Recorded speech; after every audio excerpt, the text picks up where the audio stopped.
ملګری ته د خپل ژوند مهم رازونه وایي. یوه شیبه په دې تشویش نه کوي چې سبا ستا په ضد دغه رازونه کارولی شي او ستا په مخالف بدلیدی شي. میرمن خپل ابرو، مال او هر څه ورته سپاري، ته ترې لرې سفر کوي یا هره ورځ وظیفې ته ځې راځي. همداسې میړه خپل ټول ډاډ او اطمینان دی په هغه باندې چې خیانت به در سره نه کوي. اولاد پورته وغورځوي، پلار ورته خاندي ځکه په دې ډاډه چې ښکته غورځېدو ته نه پرېږدي. د ډاډ او باور تر دې لوړې درجې ته راسره لاړ شه.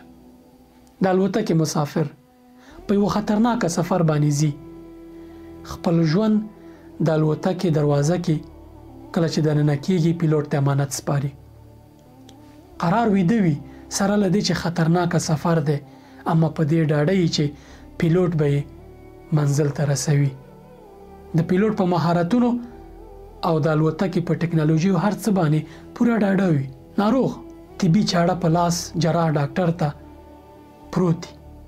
یوه شیبه په دې تشویش نه کوي چې دغه ډاکټر شاید تېروتنه وکړي او ژوند یې پای ته ورسوي. دغه ډاډ دی چې انسانان په نورو انسانانو کوي. نو د الله په اړه دې بیا څه ګمان دی؟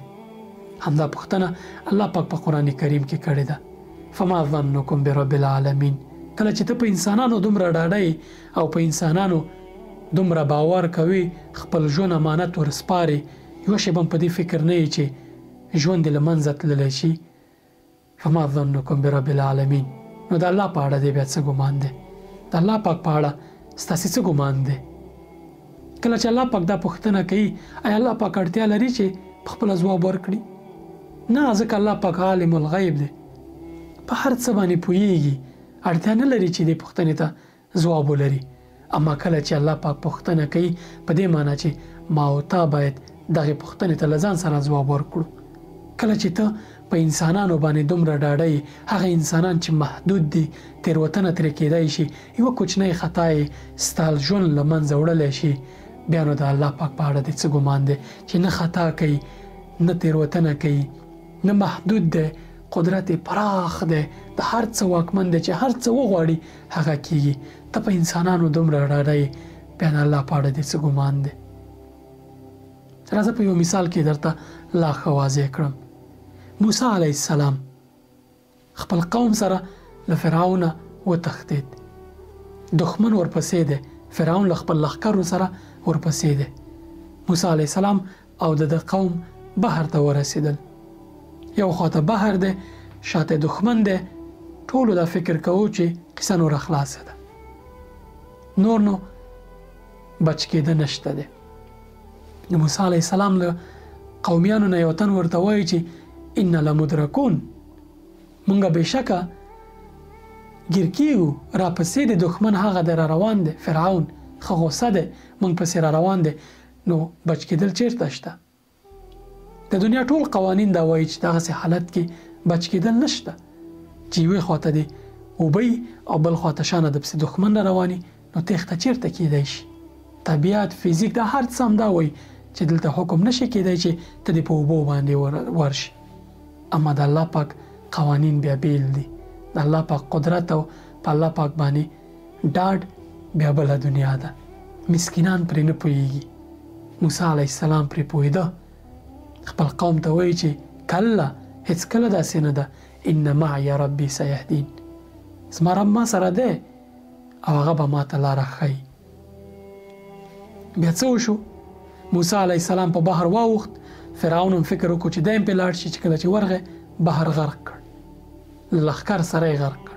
راځه یو بل مثال درته وایم تر څو د ذهن لا نور خلاص شي. ابوبکر صدیق له رسول الله صلی الله علیه وسلم سره په غار ثور کې دی. مشرکینو ټوله ساحه چاپېر کړې ده او د دوی په لټنه کوي چې دوی پیدا کړي. ابوبکر صدیق په تشویش کېږي.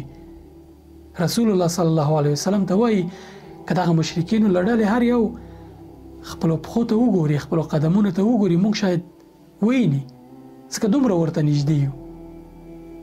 رسول الله صلی الله علیه وسلم ورته نږدې کېږي او ورته وایي چې لا تحزن ان الله معنا، مه خفه کېږه، الله پاک له موږ سره دی. ته شاید وایي چې دغه پیغمبران دي او دوی سره الله پاک ځانګړی تعامل کوي، موږ خو عادي انسانان یو، ګناهګاران یو. نه، داسې نه ده. قرآن کریم کې چې کله الله پاک دغه کیسې موږ ته بیانوي، هدف ترې څه دی؟ څه ضرورت دی چې قرآن کې دغه کیسې الله پاک موږ ته روایت کړي، الله پاک موږ ته بیان کړي؟ ځکه چې ما او تا ترې پند واخلو، درس ترې واخلو.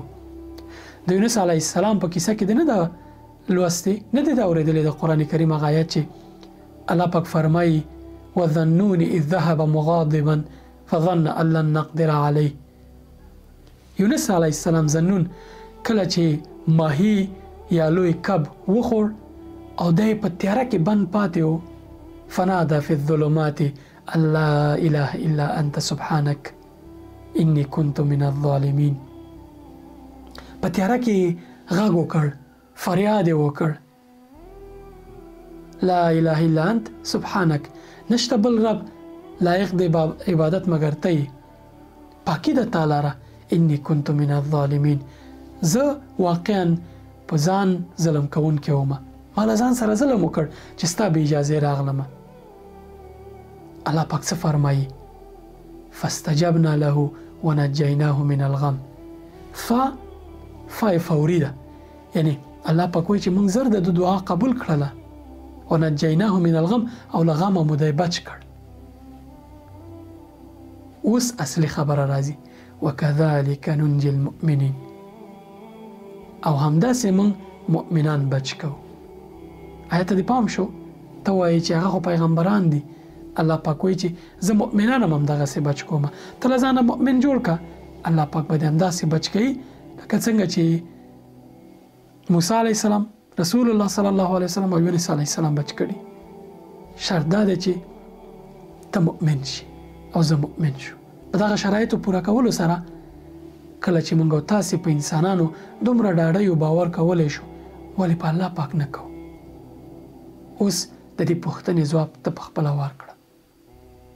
د الله پاک په اړه دې څه ګمان دی؟ السلام علیکم.